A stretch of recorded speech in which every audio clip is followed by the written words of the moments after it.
दोस्तों, America Iran के बीच शुरू हुई लड़ाई इस खतरनाक मोड़ तक पहुंच चुकी है। सिर्फ सैन्य ठिकाने नहीं बल्कि अब तो लोगों की रोजमर्रा की जिंदगी भी इसकी जिद में आ चुकी है। दोस्तों, पूरी खबर बताने जा रही हूँ कैसे अमेरिका ईरान को हिरोशिमा बनाने पर तूल चुका है। नमस्कार, आप देख रहे हैं बामसेफ न्यूज और मैं हूँ आपके साथ शैला। अमेरिका ने ईरान के वाटर प्लांट पर हमला करके उनके 30 गांवों को प्यासा मारना शुरू कर दिया है। बदले में ईरान ने भी जो किया युद्ध का टर्निंग पॉइंट साबित हो रहा है। जब अमेरिका ईरान को हिरोशिमा बना देना चाहता है तो अब ईरान भी पीछे नहीं है। लेकिन इससे पहले आप हिरोशिमा को भी समझ लीजिए कैसे परमाणु हथियार मारकर अमेरिका ने आग का गोला बना दिया था। दोस्तों, याद कीजिए वो 6 अगस्त 1945 जब अमेरिका ने हिरोशिमा पर परमाणु बम गिराया।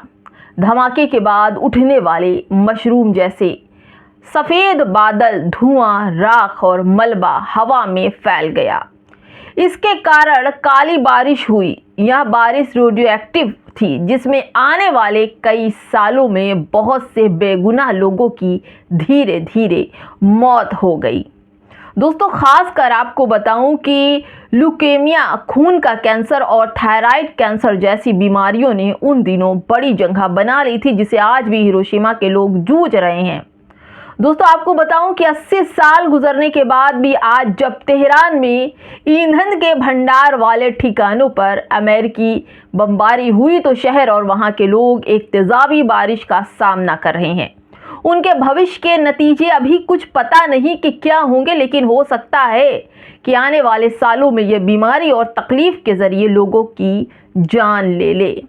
अमेरिका ने यही काम जो ईरान में कर रहा वही Vietnam, Afghanistan, Iraq, Syria, Lebanon, मिस्र, Yemen, Somalia, Libya, Sudan, Laos, Panama, Cambodia, Bosnia और हरगोविना, साबिया, मटेनग्रेन, कोसो समेत कई दूसरे मुल्कों के साथ भी यही किया। इस बार अमेरिका का निशाना ईरान है। गैर कानूनी और बुजदिलाना तरीके से ईरान पर बमबारी कर रहा है अमेरिका और इजराइल। तेहरान की बारिश में काले धुएं के बीच 18 मिलियन की सांसें अब खतरे में पड़ गई है। तेहरान में हुए हालिया जो एयर स्ट्राइक ने सिर्फ तेल के डिपो और इन स्ट्रक्चर को नहीं छुआ बल्कि पूरे शहर को एक ऐसे एनवायरनमेंट में लाकर ढकेल दिया जिसमें सांस लेना बेहद मुश्किल हो गया है। दोस्तों, आपको बताऊं कि स्थानीय लोगों की रिपोर्ट के अनुसार अगर बात करूं तो कुछ वीडियोस भी सोशल मीडिया पर है जहां पर तेल की बारिश हुई। सड़कों और नालियों में फैला तेल आग पकड़ रहा है और तेल के कण बारिश के पानी में घुलकर ऑयल रेन बना रहे हैं। यह सिर्फ मिलिट्री जो स्ट्राइक है वो नहीं है, ये 18 मिलियन लोगों के लिए सांस लेने की समस्या, स्वास्थ्य संकट पैदा कर रहा है। शांति की बात करने वाला, शांति का नोबेल पुरस्कार लेने वाले ट्रम्प ऐसी बेशर्मी हरकत कर रहे हैं। ट्विटर हो, सोशल मीडिया हो, प्लेटफॉर्म हो, पर कोई ये तो नहीं बता रहा है कि ऐसा धुआं किस वजह से है, लेकिन ये धुआं काफ़ी खतरनाक है। इससे न केवल जो लोग वहाँ पर होंगे उनकी फेफड़े की समस्या होगी बल्कि छोटे बच्चों का जो फ्यूचर है वो भी खराब हो जाएगा। दोस्तों, यूज़र की बात करें तो इजराइल और ईरान की रणनीति जो स्थिति के संदर्भ में पुराने जो लड़ाइयाँ हुई हैं उसमें भी इन्हीं ऐसे ही तरह के चीज़ों का इस्तेमाल हुआ। इराक को अमेरिका ने फतह किया और उसमें सद्दाम हुसैन को फांसी पर लटकाया गया। दोस्तों, इसके बाद ईरान की बारी है। मीडिया रिपोर्ट की माने तो ये भी दिखाया जा रहा है कि जो एवरन है, जो जो लोग हैं, घरों को जो नुकसान पहुंचाने वाले हैं, छत है, उनकी लॉबीज़ है, वहाँ पर काले धुएं और बारिश का जो बूंद है वो देखी जा सकती है। दोस्तों, आपको बताऊं ये धीरे धीरे जो स्ट्राइक है अमेरिका की वो धीरे धीरे ईरान में बढ़ रही है और ईरान भी इसका भरपूर जवाब दे रहा है। लेकिन ईरान के पास वो महंगी मिसाइल नहीं है जो अमेरिका और इजराइल के पास है, और अमेरिका और इजराइल भरपूर इसका फ़ायदा उठा रहे हैं जिसका असर महीनों तक महसूस किया जा सकता है। आग के गोलों में तब्दील होता है ईरान, लेकिन ईरान हार मानने वालों में से नहीं है। इंसानियत के दुश्मन इस लड़ाई से काफ़ी खुश हैं, लेकिन इतिहास गवाह है अमेरिका से बड़ा लुटेरा कोई नहीं। 2003 में अमेरिका ने इराक के जो न्यूक्लियर जो वेपन्स के बारे में झूठ बोलकर इराक पर हमला किया था। ये अमेरिका यही काम करता है, झूठा आरोप लगाता है कि इस देश में परमाणु है और उस पर हमला कर देता है।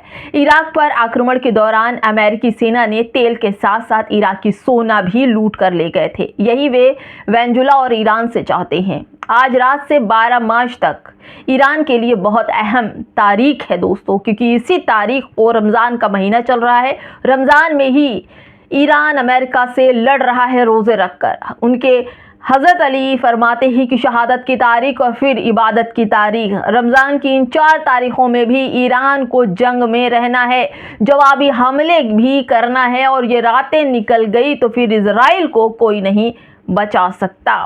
दोस्तों आप ये सोचिए, रोजे के हालात में चारों तरफ आग का गोला बन चुका है ईरान। ईरान के सर्वोच्च राष्ट्र सुरक्षा परिषद के सचिव अली लारिजानी ने कहा है कि हम सैयद अली खamenei की हत्या के लिए ट्रंप को दंडित करेंगे और उन्हें कभी बख्शेंगे नहीं। दोस्तों ये लड़ाई आर पार की हो गई है। ये केवल लड़ाई सोना चांदी या ऑयल की नहीं है, ये लड़ाई मुसलमानों और यहूदियों की है। अगर लाइव देखें, कोई भी आक्रमण देखें, तो इतनी बेरहमी से अमेरिका और इजराइल ईरानियों पर बम गिरा रहा है। उनके ठिकानों पर 180 बच्चियों को मार दिया, स्कूलों पर बम गिराए। और दोस्तों उनके जो अमेरिका के जो अधिकारी हैं वो कहते हैं कि हम ईरान पर कब्जा करके वहाँ से तेल उठा लाएंगे और पूरी दुनिया में बेचकर खूब पैसा कमाएंगे।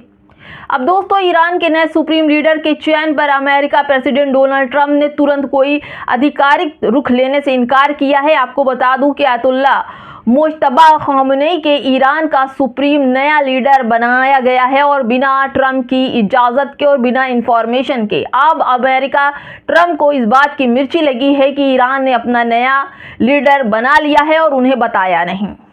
क्या होता है ना दोस्तों, 56 साल के खamenei को 88 मेंबर वाली एक्सपर्ट्स असेंबली ने सोमवार को देश के सबसे ऊंचे पद पर चुना है। उनके पिता अली खamenei की मौत के बाद ये पद खाली हुआ था और इसे डोनाल्ड ट्रंप ने द टाइम्स ऑफ इजराइल के साथ बातचीत में मुज्तबा के चयनित की सीधी आलोचना करने से मना कर दिया है। लेकिन अब दोस्तों मामला पलट गया है। ऐसा लगता है कि इजराइल अमेरिका की बात नहीं मान रहा है। हालांकि अगर मुज्तबा खamenei की नाम की चर्चा आने पर उन्होंने उसको स्वीकार न करने की बात कही है, तो वहीं ऑफिशियल अनाउंसमेंट के बाद डोनाल्ड ट्रंप ने कोई सख्त बयान देने से बचने की भी कोशिश की है। वहीं दूसरी तरफ अगर हम इजराइल की बात करें, तो इजराइल ने ईरान के नए नेता पर हमले की धमकी दे दी। यानी कि आज ही शपथ हुए हैं दूसरे सेकंड खamenei की, उनके बेटे की सुप्रीम लीडर बनने की, और आज ही ईरान ने उन्हें मारने की धमकी दे दी। दोस्तों ये जास्ती है और दुनिया सदियों तक अमेरिका और इजराइल की इस क्रूर हरकत को देख रहा है, समझ रहा है कि दुनिया में शांति और नोबेल पुरस्कार प्राप्त करने वाले ट्रंप और इजराइल किस तरह से पूरी दुनिया में आतंक मचा के रखे हुए हैं। फिलहाल दोस्तों इस वीडियो में इतना ही। नमस्कार।